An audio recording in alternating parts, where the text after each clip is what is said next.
How's everybody feeling right now? Are you guys excited to see Nipsey Hussle? All right, then I need you guys all to put your hands together for Nipsey Hussle. Hey.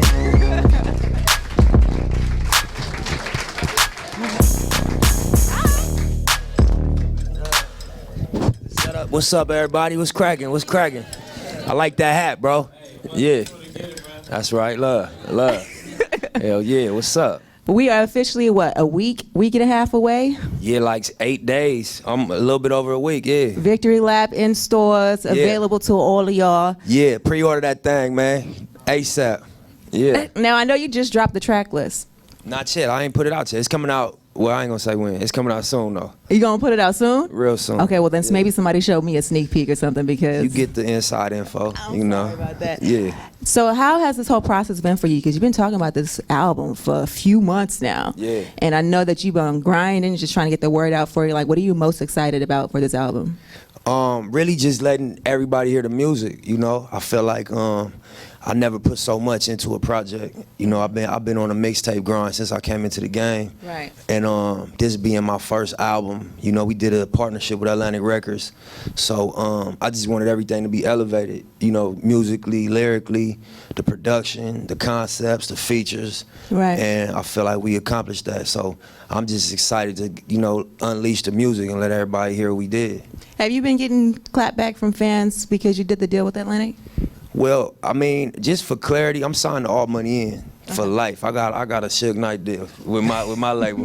Okay. But you know, my label partnered up with Atlantic Records, so we did a strategic partnership. Okay. You know, so I ain't been getting no negative feedback about it. I think my fans wanted to see me take what I was doing to the next level. Okay. And you know, I waited as long as I waited so that we could do, you know, a partnership as opposed to a traditional artist signing to a label situation. Right. Yeah. Well, congratulations on that, because I know, knowing people from Atlantic, they do a lot of big things, so I can see a lot of bright things in your future. Thank you. Yeah, but I'm in good company up there. Exactly. Yeah. Now, because you mentioned waiting, it just brought to my mind that you were one of the first people to talk about cryptocurrency. Right. And my sister, for instance, invested a few years ago. She bought Bitcoin for like, I think it was $600 a share. Oh, she passed. And so now when it's up to 10 racks plus, like, how do you project that, especially the urban youth who are like, cryptocurrency, what if I can't touch it? You know what I mean? I mean, it's just something that this is the infant stage of that whole category. It's an investment category, so you know, educate yourself. Obviously, don't just follow what nobody say. But I feel like, you know, to get in Apple really early, or to get in Uber, or to get in any one of these companies that ended up becoming so major, you know, you hear them stories about how beneficial being early was. And so I just wanted to be vocal about the opportunity and just, like, you know what I mean, let everybody hear somebody that's in rap and that's in hip hop talking about it, so it'll hit their consciousness, and if anything, they just go do their research about it. Right. Yeah. Did you sell off any of your Bitcoin when it hit its peak a couple weeks ago? I didn't know it had hit its peak. I knew it was growing. I'm like, it's gonna go to 100,000. We can go hit it lit. But I mean, I'm in it for the long run though, so I'm just chilling. I ain't looking to cash out no time soon. I'm gonna just pay attention to where, you know, like I said, I think it can continue to grow. Imagine when you could go to Rouse and spend Bitcoin. Right. You know what I mean? Yeah. What's that gonna do to the price of the coin? So I think that when they like integrate more places you can actually spend it, the value gonna shoot up even more. That's true. You know what I mean? That's one thing I've been watching a lot of lately. I've been doing a lot of investing. Personally, I invested in Netflix a year plus ago. Oh yeah. Your girl's eating. So yeah, you on your stuff. You remodeling the house, I heard. You know what I mean? It's not a secret. I'm just saying. My bad. So that's one thing about Nipsey. Like, it's not just about rap. He's actually educated on what's going on in tech and what's going on in financing. So I know you started your own program where you're basically trying to update, or excuse me, educate our youth on technology and how to break into that field. Like, what made you want to do that? Yeah, so the program is called Too Big to Fail, and I didn't start it. I was brought into it. It was started by an investor and a real estate developer named Dave Gross. Yeah.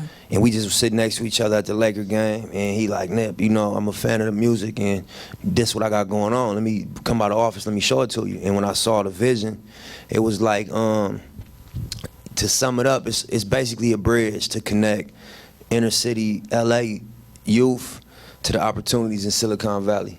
Because to ever be able to get a job at Google or Facebook or any one of these companies like Apple, you got to get trained early on science, technology, engineering, and math. Because it's like a 10, 15-year learning curve for them things. You can't start. I mean, you can start whenever, but you really behind if you start late. You know, so these people that end up working there, you know, they got trained from elementary school. Right. You know, so we just want to be able to create a center where these young kids can come tap in, and it's multi-level. This one part of it is it's like a co-working space, kind of like WeWork. Yeah. So, you know, entrepreneurs, local entrepreneurs in the area could rent office space, and then the other level is the STEM center, where they could just get training and just, you know, get educated on science, technology, engineering, and math. To prepare them for the future. Yeah, especially because that's one field that I was just talking to a friend of mine. He was the only black graduate out of his entire class in engineering or tech field, whatever it was. Yeah. And so that program is actually really important because it'll help influence those numbers in the future. 100%, and it's right in my neighborhood I grew up in too. So, you know, it's an old bread factory that we remodeled. It's 5,000 square feet. That's dope. So it's an epic thing. We're gonna actually open the doors the day before the album release on February 15th. That's one thing about you I noticed with you. When you do things or when you try to start other business ventures, you try to do it in your own hood. Like, let's talk about your Marathon store. Yeah. So the Marathon store, the hat he got on, the Crenshaw hat, that's where we sell all of our products at. And the idea, obviously, was to have a retail space for the apparel line that we started, which is called the Marathon Clothing. Yeah. But then even a step further, the Marathon store was the world's first smart store. You know what I mean? So where, with that, again, it's a complex idea, but to sum it up, is basically you could walk into the store, there's an app that you download, and content is integrated into the whole store. So his hat, the shirts, you can take your app and you can put the app up to the logo and stream content. Oh, that's crazy. Yeah, so like, you know, I got the album coming out.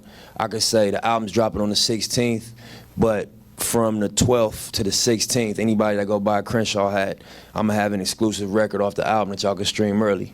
Instead of giving the exclusive to iTunes or to Spotify, no disrespect, but to be able to create something, you know, within our fan base and our consumer base. Right. So yeah, it's exclusive to y'all. Yeah, exactly. So we opened that June 16th of last year. So we've been open less than a year. Are you gonna expand? Are you thinking about opening up more stores? Yeah, definitely. That's the goal, is to have, you know, a national retail presence. You know, the goal is to have 10 of those stores in the United States. And, you know, so when I drop an album, I don't know if y'all familiar, one of my projects I sold it for $100. It was called Crenshaw. So imagine if I'd have had 10 Marathon stores across the country, and I dropped 1,000 of those units in each store at $100 each, we would have made $1 million in one day. You know what I mean? We made 100,000 off one of our stores. So if we was able to do that in 9 other markets, we would have been able to clear $1 million in one day, outside of iTunes, outside of the streaming, and just to create the opportunity to be, you know, a self-contained retail operation. That's crazy, because I remember when you did that and everybody was like $100 for an album. Like, somebody in the audience was like, damn. They bashed me. Right, they tried to bash you, but when they saw that you were successful with it, it was like, whoa, hold on. Maybe I should take note on what he's doing over here, because he's really reaching his fans. Like, his fans are really supporting him by any means possible. Yeah. So for you, like, do you feel like you're trying to, or you're unintentionally setting a bar for your fans and your hip hop, and like how as you as a music mogul should be moving? I think that's part of it. Pushing the bar? Yeah, I think definitely to push the bars is one of the goals, to be forward and to be ahead of the curve and to be innovative. Right. And then also, it's a lot of value as artists and as creators that the traditional business model, we leave a lot of that value on the table. Yeah. So you got to create your own way to get that value and to monetize, you know, what you're doing, because it's more than one way to skin a cat, you know? So I think that the $100 album, or, you know, the apparel line, or the things that we've been doing is just other ways to, you know what I mean, create income and to monetize the connection that the music create. Right. Yeah. Which is super dope. But I'm personally excited for the music because we've been talking about this album for months now, Yeah, bruh. yeah. Everybody's ready for this album to drop. Am I wrong? That's what's up. That's what's up. So, do you want to start playing tracks for the fans? Yeah, I got the phone right here. I don't know how y'all want me to do it. If y'all want me to go in order, or you just want me to play a couple of my favorites, y'all tell me what y'all rather do. I want to hear your favorites. My favorites? All right, we're going to do that then. So, yeah, one of the things when I made this album, I thought about what I love about classic rap albums and just classic albums in general. And one of the things I love is like when people take their classic records and they do part twos, you know. So one of my favorite records on the album is thank y'all. Y'all can clap, man. Y'all can make some motherfucking noise, man. You feel me? Go ahead. So, based on what you just said, so you were at the beach 20 deep. 20 deep. And one of the homies got shot 3 times? Yeah. We had a big old, it was a big old gang fight years ago. And it turned into a shootout. And that's just the story of what happened from the beach to the hospital and the conversation that took place and everything. But yeah, that's a true story. Did he make it? Yeah, he lived. He survived. Okay. I don't think I'd have rapped about a homicide. You know what I'm saying? Yeah. Not to be weird with you, but yeah. You know what I'm saying? Nah, but that he made it. He made it. Yeah, he's all right. Okay. So obviously you probably given more of yourself or more of your actual story that you might have held from fans previously on the album? Yeah. Can you say that? Yeah, definitely. I think the album is really a collection of stories. Okay. When I really listen back, it's really I think what makes me unique and what makes me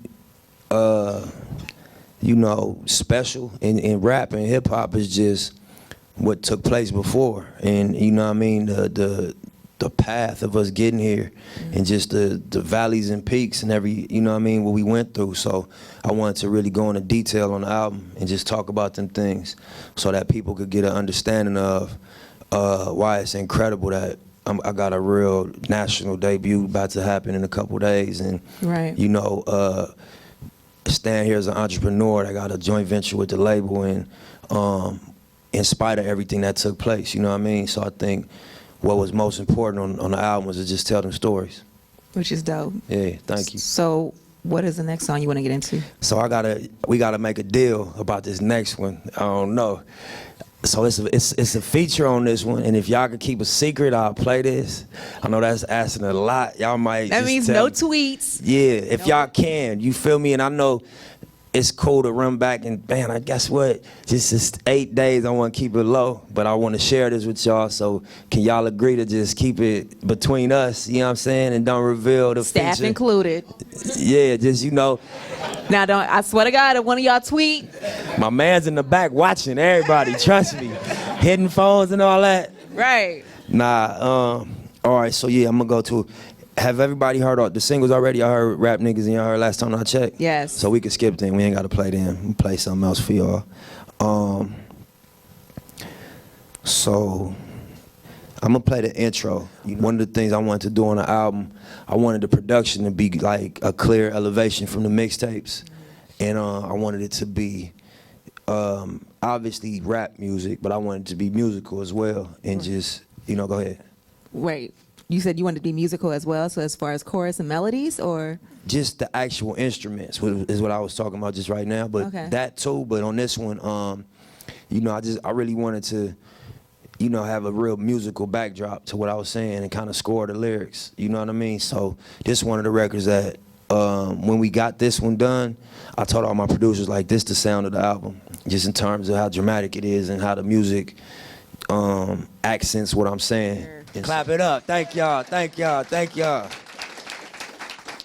I see what you're saying as far as elevating the sound and the production of it, because that sounds crazy. Like, if you starting off with that, that's setting the bar high. Nah, thank you. You feel me? So I don't want to give away the full album, because I do feel like from what we've heard so far, that is one of those albums that you literally just got to sit down, focus, and slap all the way through. I think so, like too. It's a story. I think so, too, yeah. So can we get one more? Yeah, definitely. I'll play one more for you. And yeah, I think, to your point, I made the album to be unfolded. You know what I'm saying? So like when you could get it in your headphones and really catch every line and listen to what I'm saying. It's a theme through the whole project, and I'm excited to get it out, man. But I'm gonna play one more record that I'm really proud of. Let me get back to my iTunes. Alright, so this record is another feature. Again, I need y'all to work with me, you know what I'm saying? How many features on the album? 3? It's a couple. I ain't gonna say too much. It's a couple features on here. You know, it's rap lingo, but if you really listen to what I'm saying, I'm talking about a situation that really took place in my life, and I ain't gonna just be literal. I'll let y'all dig into it and listen to it. Take that. And I gotta take that, you know what I mean? Yeah, thank y'all. Appreciate it. Yeah, so that's 4 of the records that I really connected to. It's other classic records on the album, but you know, for time's sake and just to make sure y'all got a surprise next week, ain't gonna play everything.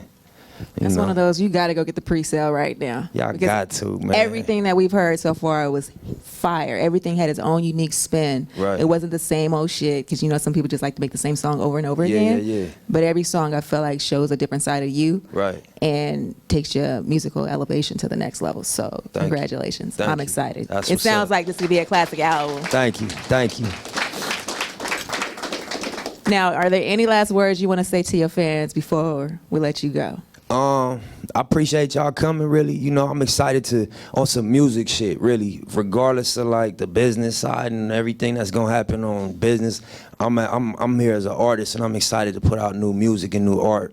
It really took a while for me to get the album where it is, and I'm real confident in the music. You know, I take it y'all, I don't know how y'all won, but I figured I had to call in, and so I figured y'all fuck with me a little bit, you know. So I appreciate it, and I think that, you know, y'all will be impressed and appreciate the music when it come out. And you know what I mean? Y'all get online, and when it do come out, y'all at me and tweet me what y'all think, you know what I mean? And thank y'all. Love. What day does it drop again? It dropped February 16th, which is a week from Friday. So 8 days from today. So basically, what you slapping All-Star Weekend? Victory lap. You already know. Yeah. Well, thank you again for sliding through. Cannot wait for the album. Thank you. My guy Nipsey Hussle, your girl Shay Diddy. It's 106 KMEL. Bye.